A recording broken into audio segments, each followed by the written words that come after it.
საღამომშვიდობის ეს გადაცემა აგროსექტორი, მე კი მისი წამყვანი ჟურნალისტი მარიამ სოლოღაშვილი ვარ. რეგიონების ეკონომიკური განვითარების რედ პროგრამის ფარგლებში დღეს ჩვენ სოფლის მეურნეობის სამინისტროს ქვემო ქართლის სამმართველოს მიერ 2017 წელს განხორციელებულ პროექტებსა და სამუშაოებს შევაჯამებთ. სტუდიის სტუმარი კი ქვემო ქართლის სამმართველოს უფროსი გერონტი სივსივაძე იქნება. ბატონო გერონტი, მოგესალმებით. დიდი მადლობა რომ ხართ დღეს ჩვენი გადაცემის სტუმარი. პირველ რიგში დავიწყოთ იმით, თუ გასული წელი რამდენად ნაყოფიერი იყო ქვემო ქართლის რეგიონისთვის აგრარული მიმართულებით. Მოგესალმებით თქვენს ტელემაყურებლებს, მადლობას მოგახსენებთ მოწვევისათვის. ჩვენი რეგიონისათვის, ქვემო ქართლის რეგიონისათვის 2017 წელი მნიშვნელოვანი წელი იყო, თუმცა გასათვალისწინებელია ის გარემო, რომ საკმაოდ მრავლად იყო სტიქიური მოვლენებიც, მათ შორის სეტყვა და ასევე ისიც გასათვალისწინებელია, რომ რეგიონი ძირითად ნაწილში სარწყავი მიწათმოქმედების ზონაშია და იყო გარკვეული სიზნელეები, ზოგიერთ ადგილებზე განსაკუთრებით მიუხედავად იმისა, რომ ძალიან მსხვილი მასშტაბიანი პროექტები ხორციელდება საქართველოს ამელიორაციის მიერ ამ მიმართულებით, მაგრამ ერთ-ერთი გახანგრძლივებული გვალვები განსაკუთრებით ზონაში, სადაც ნაკლებად ირწყვება ან საერთოდ არ ირწყვება, მნიშვნელოვანი შემოფერხებელი ფაქტორები იყო მოსავლიანობისა და საერთო მოსავლის თვალსაზრისით. თუმცა ზოგიერთ კულტურებში ჩვენ გვქონდა საკმაოდ მნიშვნელოვანი ზოგიერთ კულტურების წარმოებაში წარმატებები, განსაკუთრებით ეს ეხება ისეთი კულტურა, როგორც არის ხახვი. აქ უფრო მეტად მე მინდა ყურადღება გავამახვილო არა მარტო მთლიანად მოცულობაზე, ეხლა ჩვენ საბჭოთა პერიოდში აღარ ვიმყოფებით უშუალოდ ანგარიშების დროს ვინ რამდენი მოიყვანა რომელმა მეურნეობამ და ასე შემდეგ იყო, ახლა ძირითადად ჩვენი მიმართულება არის სასოფლო-სამეურნეო ექსტენსია და ვინაიდან ჩვენი ძირითადი მუშაობის ცენტრი გადატანილია ამაზე, მე უფრო მეტად ყურადღებას გავამახვილებ ახალი ტექნოლოგიების ათვისებაზე და აქედან გამომდინარე დღევანდელი სოფლის მეურნეობის მიდგომაზე ჩვენი ფერმერების ესე იგი დამოკიდებულებაზე და ამ დამოკიდებულება გამომდინარე მათ მიერ მიღწეულ გარკვეულ შედეგებზე. მნიშვნელოვანია ის, რომ ბოლო დროს ფერმერები უკვე აქტიურად ითვისებენ მოწინავე თანამედროვე ტექნოლოგიებს და მეტი ყურადღებით და პასუხისმგებლობით ეკიდებიან საერთოდ მიწათმოქმედების კულტურას. და ვინც უშუალოდ ამ მიმართულებით უფრო მეტ დროს და სახსრებს ხარჯავს, წარმატებებით შედარებით უკეთესი აქვს. მაგალითების მოყვანაც შეიძლება ნებისმიერ კულტურის მიხედვით ეს ეხება ვარცხოვან კულტურებს, ხორბალ, სიმინდი თუ ბოსტნეულ კულტურებს. ჩვენ შეგვყავს ისეთი წარმატებული ფერმერები, მაგალითად, რომლებიც აღწევენ მოსავლიანობას 5 ტონის ზევით. მარცვლოვან თავთავიან კულტურებში, კონკრეტულად ხორბალში. ზოგს 7 ტონაზე და მეტიც მოყავს, აი ბევრი არა, მაგრამ მისაბაძ ის არის, რომ იმათი მუშაობა შემდეგ კარგი მაგალითი, როგორც ვიცი ცნობილია, გადამდებია, უყურდებიან სხვა ის ფერმერები, რომელიც ვერ აღწევენ ასეთ შედეგებს და ისინი ცდილობენ, რომ მიწათმოქმედების კულტურა ამაღლონ იმ დონეზე, რომ ასეთ შედეგებზე გავიდნენ. ესაა მნიშვნელოვანი. და ასევე სხვა დანარჩენ კულტურებში, ბოსტნეულ კულტურებშიდაც ჩვენ ყავს ფერმერები. ბოლო დროს მნიშვნელოვანი ასევე რეგიონში ძალიან განვითარდა დახურული გრუნტის ბოსტნეულ კულტურების წარმოება. ეს ეხება როგორც ინდუსტრიულ სათბურებს, ასევე მარტივი ტიპის, ასე რომ ვთქვათ, პრიმიტიულ სათბურებს, უფრო მეტად საადრეო ბოსტნეულ კულტურების მისაღებად, როგორიცაა კიტრი, პამიდორი, წიწაკა და ასე შემდეგ. ამ დროისათვის მარტო მარნეულში, განსაკუთრებით მარნეულში არის განვითარებული, რა თქმა უნდა, კარგად არის განვითარებული გარდაბანშიც, მაგრამ მარნეულს მაინც ვერ შეედრება, იმიტომ რომ იქ ძალიან ბევრი ოჯახი არ დარჩა, ალბათ, განსაკუთრებით აზერბაიჯანული მოსახლეობა, რომ ეზოში სათბური არ დგას და აცდა უკვე 400 ჰექტარს. ეს რატო არის? ეს ახლა იმიტომ არის, რომ ბოლო დროს კლიმატის ცვლილებასთან დაკავშირებით გაძნელდა ღია გრუნტში ბოსტნეულ კულტურებს, მათ შორის პამიდორის მოყვანა და კიტრი კიდევ უფრო ფაქიზია. და აქედან გამომდინარე ისინიც მიხვდნენ ჯერ ერთი, რომ ახლა მოგეხსენებათ მარნეულში მზის ნათება დიდია წლის განმავლობაში, თითქმის 300 დღე მზიანია და აი ეს მზის ინტენსივობის გამოყენები და გამომდინარე ახლა ხარჯი თქვათ დმანიში ვერ გააკეთებ ახლა ისეთ სათბურს, იმიტომ რომ ძალიან ძვირი ენერგომატარებლები მოიხსენება ძალიან ძვირია და უფრო მეტად აი მზის ნათებიდან გამომდინარე სითბური ენერგიის გამოყენების ხარჯზე რაც შეიძლება რომ ნაკლები ესე იგი გათბობის ნაკლები კონდეს დანახარჯი ბუნებრივია ისე არ გამოდის თლად კი არა უფრო მეტად განსაკუთრებით აი როცა ჩითილების გამოყვანის პერიოდია იმ დროისათვის იმას დღეღამურად ჭირდება არანაკლებ 16 გრადუს ზევით დაახლოებით 23 ეს არის ოპტიმალური ტემპერატურა ამის ბუნებრივია რომ იყენებენ გათბობის სხვა საშუალებებს მათ შორის შეშასაც როგორც გაზი ელექტროენერგია ქვანახშირი და შეშასაც რომელიც ძალიან ძვირია მაგრამ იძულებული არიან რომ საადრეოდ გამოიყვანონ ჩითილები მერე გადაიტანონ ღია გრუნტში როგორც შეიქმნება თუ არ შესაბამის პერიოდი და ეს ბაზარზეა ორიენტირებული რა თქმა უნდა ძირითადად შიგამოხმარებაზე ვინაიდან ადრეულ კულტურებში მოიხსენებათ რომ საკმაოდ მაღალი ფაქსის ხასიათდება და ამისთვის არის საკმაოდ მაღალი ტემპი მარნეულში რომ რა ვიცი ვახსენო ერთი ოჯახი აღარ დარჩა რომ მინიმუმ ანუ მარნეულის მუნიციპალიტეტი დომინანტ მოთამაშედ რჩება დომინანტი მოთამაშედ რჩება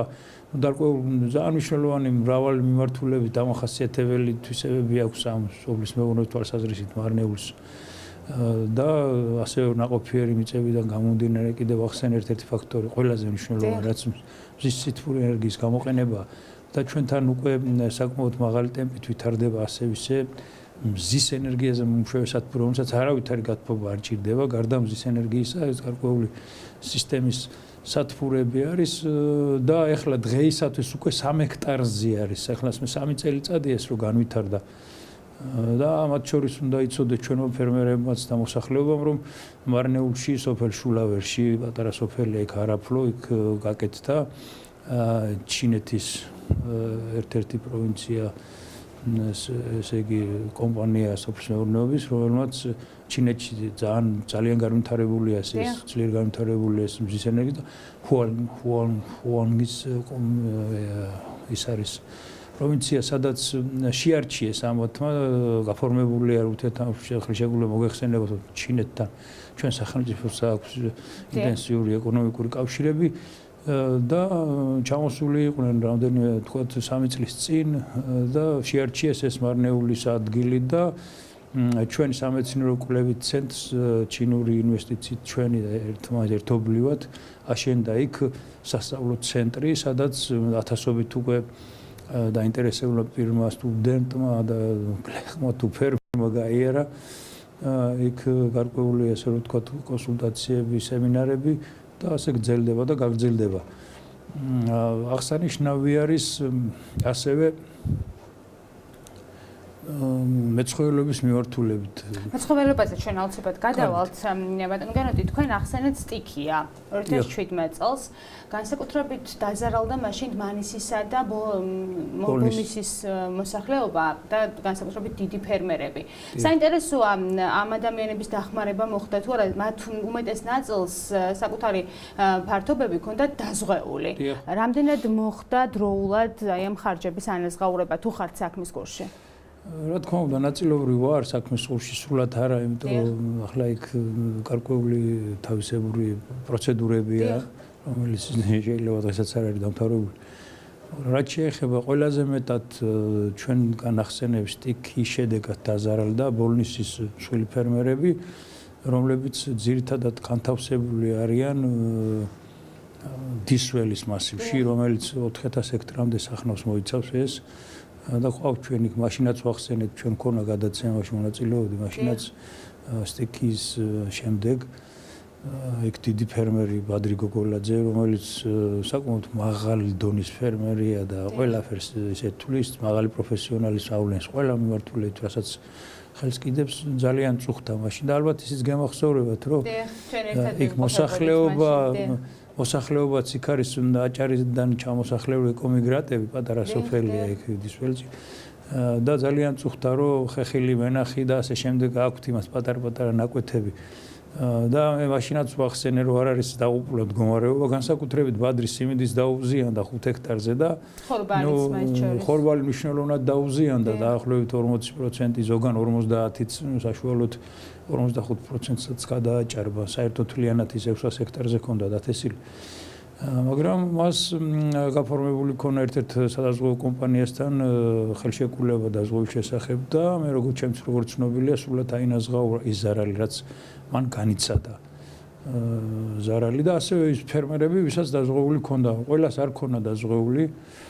და ახლა ერთი ჭირი მარგებელია ნათქვამია ღმერთმა ახლა ყველა დაიფაროს რაიმე ზარალისგან მაგრამ სამაგალითოა რომ ყველამ უნდა დააზღვიოს. ეს მომენტი რა ხდება ახლა იმდენად სერიოზული ეს კაცი რომ თავიდანვე იანვარში მე ინტენსიური ურთიერთობა მაქვს ყველა მსხვილ ფერმერებთან მათ შორის ბადრი გოგოლაძესთან ხო და თავიდანვე თვლიდა რომ მე მიიღირს ეს ფული გადავიხადო შეიძლება არ დამჭირდეს მაგრამ რომ დამჭირდეს მე კვლავ წარმოებს ვერ შეიძლება უნდა ევიღო კრედიტზე ახლა რაც არ შეღავათიანი იყოს კრედიტი მაინც ჯერ ერთი კი ბატონო არის შეღავათიანი კრედიტი მაგრამ ჯერ ერთი შენ რო გჭირდება შეიძლება იმდენი ვერ აიღო და ეს შემოფერხებელი არის შენი წარმოების განვითარებისათვის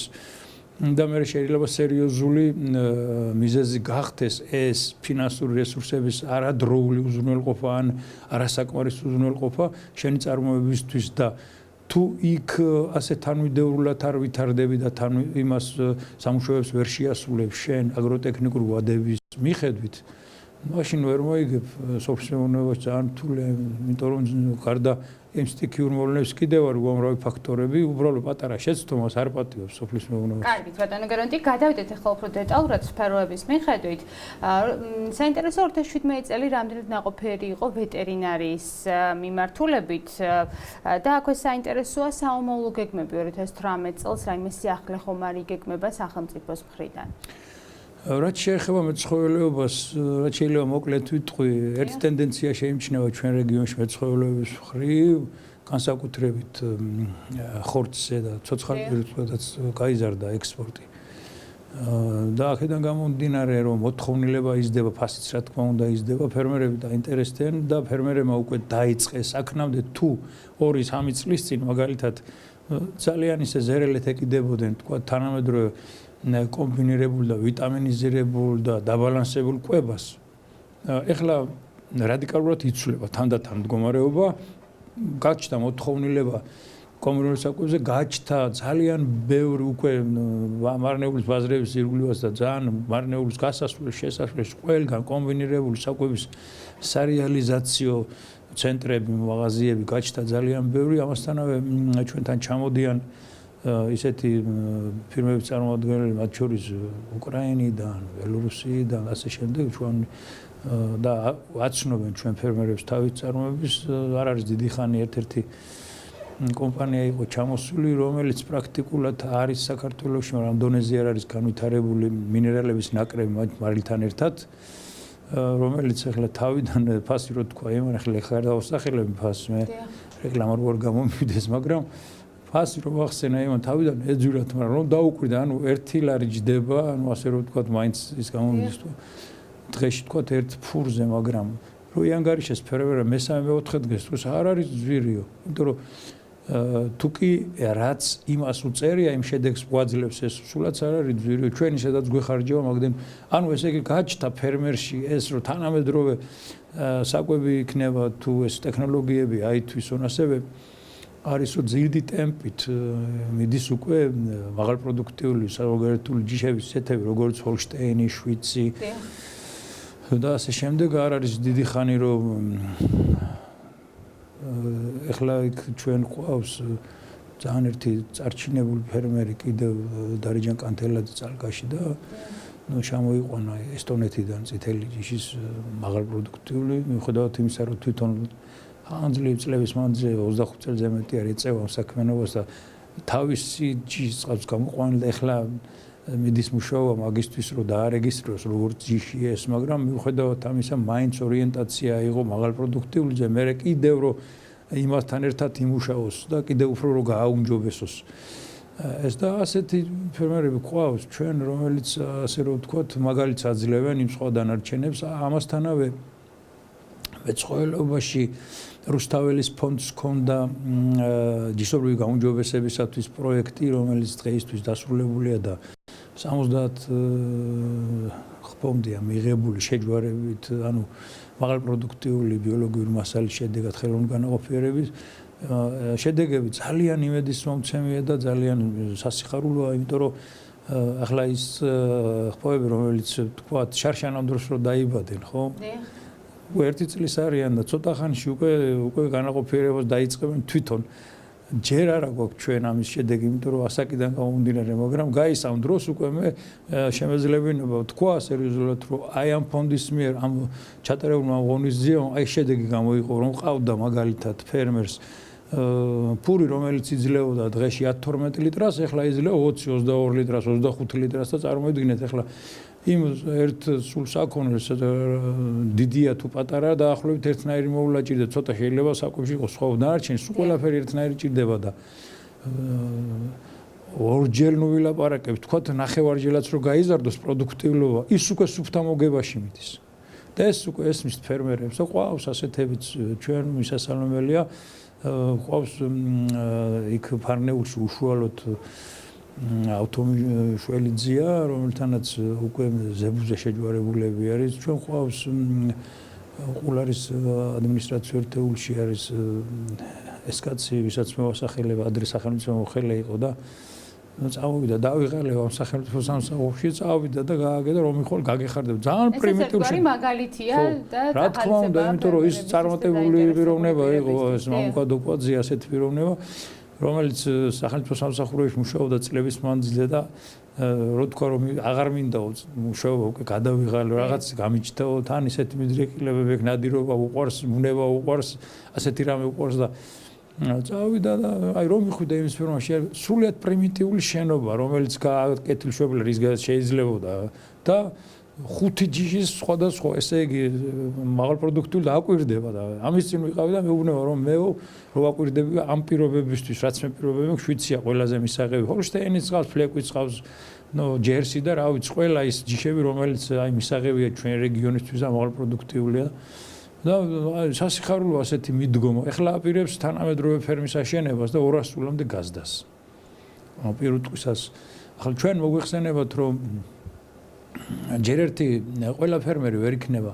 ჩვენ ადრე გქონდა საუბარი 2015 წლის სოფლის მეურნეობის განვითარების სტრატეგიაზე, სადაც ერთ-ერთი მხოლოდ ინსტიტუციური მოწყობა. ინსტიტუციური მოწყობა იქ ერთ ნაწილში ითვალისწინებს ფერმერის სტატუსს. ფერმერის სტატუსს ყველა ვერ მიიღებს. და ვისაც ფერმერის სტატუსი არ იქნება, ბაზარზეც ვერ გავა, ის ვერ გაიტანს პროდუქციას, იმიტომ რომ ვერ აწარმოებს. არის მთელი რიგი ტექნიკური რეგლამენტები მიღებული, მათ შორის თაფლზე, ღვინოზე, რძეზე და რძის პროდუქტებზე და თუ ტექნიკური რეგლამენტის შესაბამისი პროდუქცია ვერ აწარმოება, ბაზარზედაც ვერ გავა. მთელი რიგი ის მოყვება მაგას ღონისძიებები, რომელიც პრაქტიკულად აღკვეთს მაგას და იქ უნდა აწარმოოს სოფლის მეურნეობის პროდუქტი იმ კაცმა, ვინც იცის და ვინც პირობებს შეასრულებს. ამას ჯერ ერთი უნდა მენტალური, ასე ვთქვათ, ცვლილება ადამიანებში, სხვათა შორის კი არა. მთელი პროფესიონალი არის ბევრი ქვეყნები, სადაც ფერმერის სტატუსს მიღების 4 წელი უნდა ისწავლო, თუ არა და წლების მანძილზე შენი ბაბუა უნდა იყოს ამაზე დასაქმებული და იქ მთელი სამომავლობა იქ უნდა იზრდებოდეს. და ანუ ხლა წეხა რომ ფერმერი ვახსენე, მე იქ ერთი ისეთი მომენტია, რომ უშუალოდ ნებისმიერთან აი საუბრს მე ეხლა უკვე გეგმავ ისეთ რაღაცას, რომ აი მის მაგალითს სხვა ფერმერებს გამოიყენოს, რომ რამდენად დამაჯერებელია ის, რომ აი მიდგომა იმის აი მაღალპროდუქტიულზე და თუნდაც ამ საკვებზე და ასე შემდეგ რა. ხოლოდ ასეთი რაც შეეხება ექსტენციას, ბატონო გერონტი, ცნობილია რომ ამ მიმართულებით 2017 წელს არაერთი მნიშვნელოვანი პროექტი განხორციელდა. თქვენ ახსენეთ ჩინური კომპანია, რომელიც სოფელ არაფლოში გააკეთა მზის სადგური, იქაც ძალიან დიდი ყურადღება ექცევა ამ მიმართულებას. აგროსექტორის არაერთხელ სტუმრობდა ამ სადგურებს. რომ გითხრათ, რა იგეგმება 2018 წელს და რამდენად შედეგიანი იყო 2017 წელი ამ მიმართულებით, იმიტომ რომ არაერთი სემინარი, ტრენინგი ჩატარდა, ფერმერების გადამზადება მოხდა და ყოველ შემთხვევაში სახელმწიფო და სოფლის მეურნეობის სამინისტრო ამ მიმართულებას ძალიან დიდ ყურადღებას აქცევს. წეღან ჩემგან ახსენების სტრატეგიიდან გამომდინარე, პირველი მიზანი პირველი პუნქტი არის ეს ექსტენსია, ანუ ფერმერთა წოდნის თუ ცნობიერების დონის ამაღლება აგროსექტორის დასაქმებულთა. აქედან გამომდინარე ჩვენი სამინისტრო ნაბიჯ თანმიმდევრულად ანხორციელებს ყველა იმ მიმართულებას, რაც იქ არის 7 მიმართულება დაცული, ეს უშუალოდ ეს პირველი რაც არის ჩვენი სამსახურებიც უშუალოდ ამას ემსახურებიან, ანუ საექსტენსიო ეხლა ცნობისთვის გეტყვით, რომ ეხლა ექსპერიმენტის სახით მიმდინარეობს რაჭა ქვემო სვანეთ ლეჩხუმში და გურიის რეგიონში საპილოტო პროგრამა ექსტენსიასთან დაკავშირებით, რაც ალბათ სავარაუდოდ მოვალში ერთი წლის მერე დაინერგება მთელ საქართველოში და მაგრამ მანამდე უნდა ვთქვათ, რომ მარტო შარშან 32 ტრენინგი ჩატარდა 32 მიმართულებით ჩვენთან. როგორც მეცხოველეობაში, ასევე მემცენარეობაში იყო საკმაოდ ხანგრძლივი ტრენინგი, ესე იგი ყველა ჩვენი თვითონ სამმართველოდანაც და ჩემი სამსახურებიდანაც იყო თვითონ პიროვნება აგრონომიული მიმართულებით და თავიდან ბოლომდე დაწყილი მიწათმოქმედების სისტემები დამთავრებული თანამედროვე კვების და ჰერბიციდების გამოყენების დონემდე. ახლა მთელი შუალედი გამოვტოვე მე თესლის შერჩევა, იქ მე აგროტექნი მოვლა, ასე რომ ვთქვათ, იმის და ასე შემდეგ. დაახლოებით 7 თვიანი ის იყო, თვეში რამდენიმე დღე იყო ხოლმე და წარმატებით გაიარეს. ბოლოს ჰქონდათ, რაც მე ძალიან მომეწონა, ყველა იმას ვერ ხერხდება, ან მოკლე ტრენინგზე ხშირად ხდება ხოლმე საერთო ფერმერები ჩამოდიან, რაღაც ვიტარებენ ტრენინგს 2 საათი, 3 საათი, თუნდაც ერთი სამუშაო დღე არასაკმარისია და ახლა ერთ სამუშაო დღეზე რა განარა უნდა ისწავლო, რომ სერტიფიკატი მოგცნო. იმასაც რაღაც მნიშვნელობა კი ბატონო, მაგრამ ის სხვა იყო, რომ ამდენი ხნის მანძილზე და მე იმ ტესტური გამოცდებით ჩააბარეს, როგორ ისწავლეს და იმას ვენდობი. ასე რომ შედეგი მოყვა ბუნებრივია. შედეგი მოყვა, იმიტომ რომ ახლა რაღაც იმას ის ვკითხე, ჯერ ერთი ისედაც მაინტერესებს, მეორე კიდე ის რომ ევალება კიდეს რომ ელემენტარულად ვიცოდე ვის რა შეუძლია ჩემ თანამშრომელს და ასე რომ კამაყოფილი ვართ. ყველა მიმართულებით რაც შეეხება მეცხოველეობაში რეგიონში ყავს ჩვენ ამ სისტემაში ჩვენ სამმართველოს სამსახურებში საკმაოდ მომზადებული როგორც ასაკიანი გამოცდილების მქონე ხალხი, ასევე ახალგაზრდებიც. მათ შორის თვითონ ქალბატონი მარინე ჩაჩანიძე, რომელიც სტატუსით მოადგილეა ჩემი, იმყოფებოდა როგორც ჰოლანდიაში, ასევე იმყოფებოდა ესტონეთში, ახლა თებერვალში, მე მგონი 12-ში ბელორუსიაში. ჯერ ძველი გამოცდილება რაც ქონდა ქალბატონს ქონდა, მაგრამ ახლა ყველაფერს ითვისებს და იმ დონეზეა უკვე რა ნებისმიერ ფერმერი მოვიდეს, ეხლა მომაღლა ვაცხადებ, მას უთხრას ასაკი, ფურის თქვა, წონა და აი მაკეობის ფაზა, პერიოდი, რამდენიმე თვეზეა და ის შეურჩევს წამებში პროგრამა ჩამოიტანა, რომელიც გადმოაქართულა ბატონო ჩემო არ იყო ქართულზე რა თქმა უნდა ის მოარგო ამ პირობებს და დაუთვლის თქვათ თავისი საკვების მოთხოვნილების მიხედვით რომ წარმატებას მიაღწიოს იმან და არ იყოს ან თქვათ არასაკმარისი და იქიდან გამომდინარე ნაკლებ პროდუქტიული იყოს ან თქვათ ისეთი რამე მიაწოდოს რომ ტყუილა რომ დახარჯოს და შედეგი არ ქონეს ანუ რაც ჭირდება იმას თავისი წონის ასაკის და ფაზის მიხედვით იმის მიხედვით რომ მიაწოდოს უკვე ამ დონეზე არიან ჩვენი სპეციალისტები ჩვენი მიზანიც ეს არის ყველა ახლა შეიძლება ვერ იყოს მაგრამ ასე თუ ისე ყავს რეგიონში ერთი დავასახელე ასე ყავს მაგმიმართულები დვანიში ძალიან მაღალი პროფესიონალია იქაც მეცხოველების მიხედვით მეთეშაშვილი არის გია მეთეშაშვილი აქეთ გარდაბანში ნაწილობრივ ვიცით თქვენ შედარებით ახალგაზრდები კიდე ცდილობენ რაც შეიძლება მთელი სიახლეები აითვისონ და თავის უფროსებსაც კარგად უსმენენ და ასე რომ ვთქვათ ციფრულ ტექნოლოგიებსაც კარგად იყენებენ რომ ჩვენ მე ამაყად შემიძლია ვთქვა რომ დღეს ჩვენი სამსახურები არიან იმ დონეზე რომ მაღალ ხარისხოვანი საკონსულტაციო მოსახურება გავწევთ ნებისმიერ მიმართულებით როგორც ციფრული ტექნოლოგიების დახმარებით ასევე პრივატულ საუბრებში ასე ვთქვათ მე ბევრჯერ მithქვას რომ შეუძლია დარეკო ჩვენთან ფერმერად ვთქვას რომ მე აქ ეს მდგომარეობა მაქვს და მინდა თქვენი კონსულტაცია და ჩვენ მივალთ თვითონ არ არის პრობლემა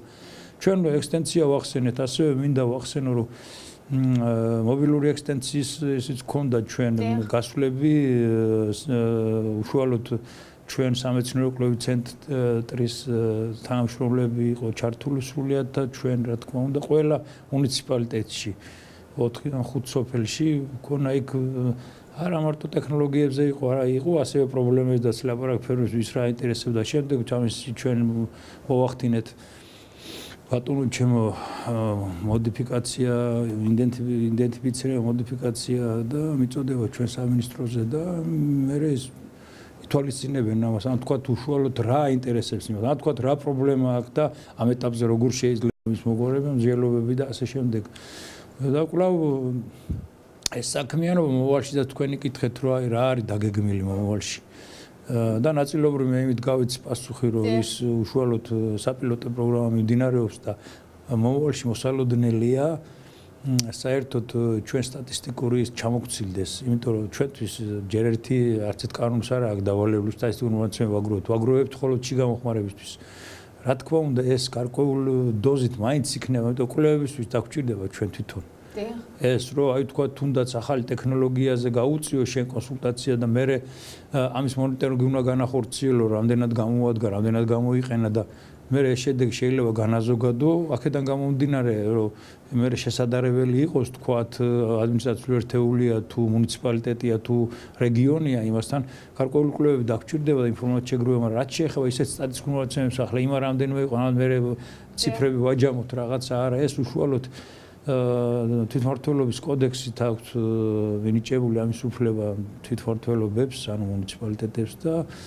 იქ საუბრები მიდის ახლა უკვე თავრობის და იმის დონეზე რომ სულიად უნდა გადავიდეს სტატისტიკა იქ და ჩვენგან რაც დაჭირდებათ კი ბატონო ჩვენ მხარში ვდგავართ ისედაც მაისიდან უკვე აქტიურად დაიწყება წყლის სეზონი ჩვენს რეგიონში საინტერესოა რა შედეგები გვაქვს 2017 წელს მელიორაცია ირიგაციის მიმართულებით მრავალი წელი პრობლემა იყო ეს საკითხი არაერთხელ მოსახლეობის მხრიდან იქნა დაყენებული საკმაოდ მაღალ დონეზე რომ ეს მოწესრიგებულიყო რიგი პრობლემები არის გადაჭრილი მაგალითად გარდაბნის მუნიციპალიტეტში არაერთი მნიშვნელოვანი ღონისძიება ჩატარდა ამ მიმართულებით რომ გითხრათ 2017 წელს რა გაკეთდა და რა იგეგმება 2018 წელს და დავაიმედოთ ჩვენი ფერმერები შეექმნებათ თუ არა პრობლემები რეალურად ან რა შედეგები გვაქვს ზოგადად ზოგადად ეს დარგი საკმაოდ ტრადიციულად არის პრობლემური დარგი და განსაკუთრებით ჩვენ რეგიონში ჩვენ ქართლში მაგრამ საერთოდ რომ ჩვენ შევადაროთ ახლანდელი მდგომარეობა თქვა 2012 წლის მდგომარეობას გაცილებით ასე რადიკალურად სულ სხვა სიტუაციაა ყველა მიმართულებით აბსოლუტურად ეს ეხება როგორც წყალსაცავებს, მაგისტრალურ არხებს და თუნდაც შიგა არხებს. თუმცა შიგა არხები, ანუ არხები, რომლებიც ადრე იყო მეურნეობები და ანუ მეურნეობები ხედავდნენ ამ შიგა არხებს, ეხლა ის არხები პრაქტიკულად ბოლომდე ამათ ეხლა ამდენი ძალაც არ აქვს, ბოლომდე ასე ვთქვათ, გადაწყვეტენ ამას და მე შიგნით გარკვეული იქმნება არის საუბრები მაგაზე რომ შიგა არხების თქვათ ორგანიზაციულად ტექნიკურად როგორ იმართოს და რაღაც მიმართულებები ჩვენ ვიცით რომ მელიორაციის განვითარების სტრატეგიული გეგმაც არსებობს და ამ სტრატეგიული გეგმის თანახმად და პარალელურად მიმდინარეობს მუშაობა განსაკუთრებით აი მაგალითად 2017 წელში ისეთ ადგილებზე მოხდა რეაბილიტაცია და ეხლაც მიმდინარეობს უკვე სამუშაოების სარეაბილიტაციო სამუშაოები მაგალითად სადახლოს ახალ არხის გაგრძელებაზე და დაბოლებებზე რომ აი 3-4 წელიწადი არის ხალხი ოცნებობდა ამასთან პრაქტიკულად ეს ოცნება აღარ იქნება ოცნება და უკვე წყალი ექნება ისეთ ზოგიერთ ისეთ დასახლებებს რომელიც რო აი თქვა 3-4 წლის წინ წარმოუდგენელი იყო რომ იქ წყალი იქნებოდა აი რომ დავასახელო რა ძალიან შორს წავალთ ეს ეხება როგორც მარნეულს უფრო მეტ ყველაზე მეტად გარდაბანი ასე თუ ისე არ მოწესრიგებული არის მოწესრიგებული ახლა იმიტომ არის რომ უფრო მეტად ცოტა შედარებით წყალუხ მდინარეებიდან იღებენ სადავეს და ჩვენ თუ გავითვალისწინებთ ახლა და რისი თქმა მინდა იცი აქ მელიორაციის როლი რა, წყალი თუ არ იქნება, რა უნაქნას ახლა იმ სამსახურმა, ხომ? რა თქმა უნდა, წყალს რაციონალური გამოყენება უნდა და წესრიგი უნდა იყოს, ეს ერთ-ერთი მნიშვნელოვანი და უმნიშვნელოვანესი ფაქტორია, ძალიან უმნიშვნელოვანესი. მაგრამ ახლა თუ არ არის იმისი თქვათ მოცულობა წყლის, რაც ჭირდება, მაშინ რაც არ უნდა გააკეთო რეაბილიტაცია, აქედან გამომდინარე, რომ შედარებით წყალო მდინარეებთან აქვს კავშირი გარდაბნის მუნიციპალიტეტს და მელიორაციამ ძალიან კარგად იმუშავა, ისეთი პრობლემები არ არის თქვათ, როგორც მარნეულში. ახლა იგივე ზონა რო ზევით ზონისკენ წავიდეთ, ახლა თუნდაც ბოლნისი და დმანისი, ახლა დმანისიდაც გვაქვს ჩვენ სარწყავები, იქ სოფელი არ განთიადი. იაღუპლოს წყალსაცავის რეაბილიტაცია დაიწყო ძალიან დიდი სრულმასშტაბიანი, რომელიც ამ სეზონისთვის სავარაუდოდ მოესწრება, ოღონდ ახლა იქ წყალი უნდა შეივსოს, ახლა პრაქტიკულად იქ წყალი არ არის. და გამოსწორდება ასევე წალკაშიდაც გვაქვს რამდენიმე კილომეტრიანი წყალსაცავი, იქაც სამუშაოები მიმდინარეობს ძალიან მაღალი ტემპით. მარნეულში აი არის კაბანახჭის ადმინისტრაციული ერთეული, რომელიც ტრადიციულად ყოველთვის იყო მათ პრობლემა და ეს პრობლემა დაკავშირებულია, რომ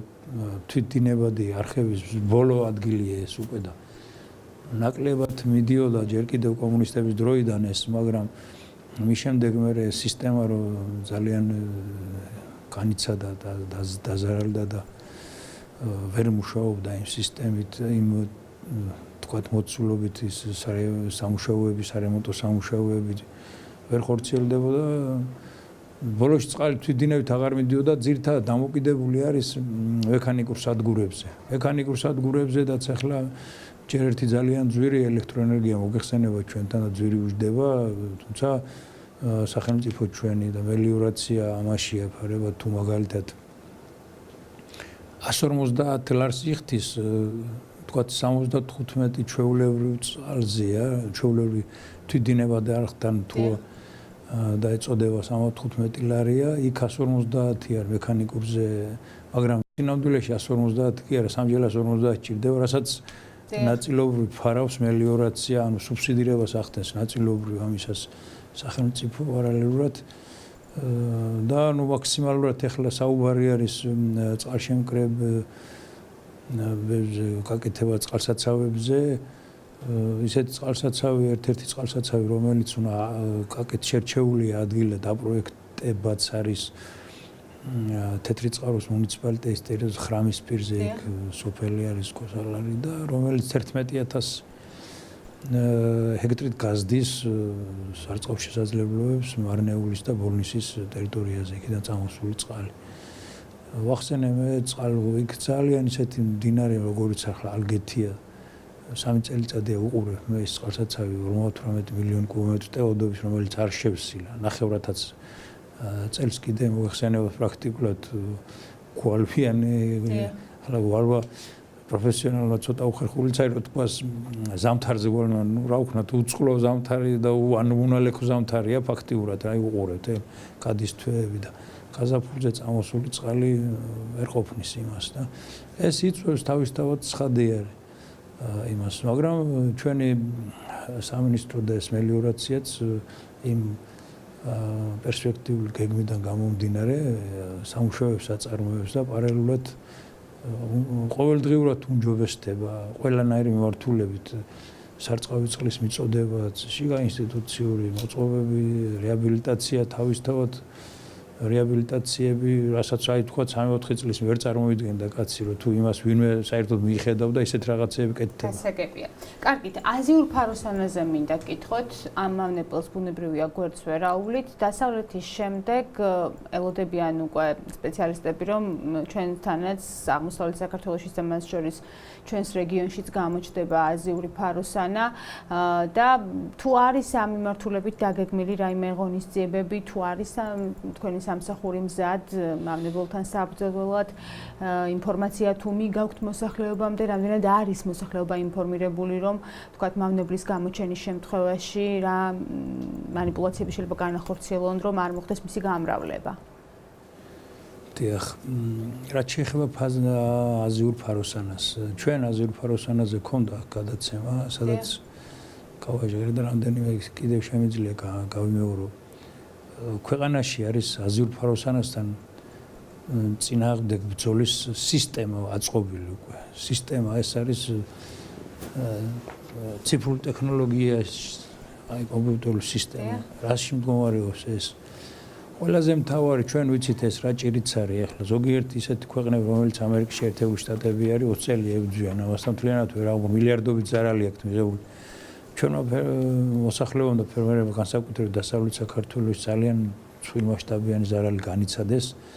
ამას და ჩვენ მაშინ ქონა რა გადაცემა და არ იყო მასშტაბისო ახლა არის უკვე ჩემი თვალით მაქვს ნახული დავიჭირე ერთ-ერთ მანქანიდან რომ ჩამოხდა ეს ფთაღ მანქანას ხო კრილოს რო ძახეთ ეკიდან საბურავზე და დავიჭირე და ნახე რომ ახლა მე მაგის გამოსაცნობი ნიშნავს ვიცი მე მეთქვი აქ და კიდევ ერთხელ გავაჟღერებ ყველაზე მთავარი ამ ფაროსანასთან მოსახლეობის მართება რა არის იქ არის თელი მექანიკური მაგასთან ბრძოლის საშუალებები მაგრამ მოსახლეობის გასაკეთებელი რა არის ჩვენი სახელმწიფო ძალიან დიდი თქვათ დაბანდებაც სახსრებით ჩაძდებს ამაში რომ დაიძლიოს ეს პრობლემა შესუსტეს და დაიძლიოს ვიდრე თქვათ არ გამოჩნდება იმის ბუნებრივი მტერი რომელიც ყველაფერს თვითონ დააბალანსებს მაგრამ მანამდე ახლა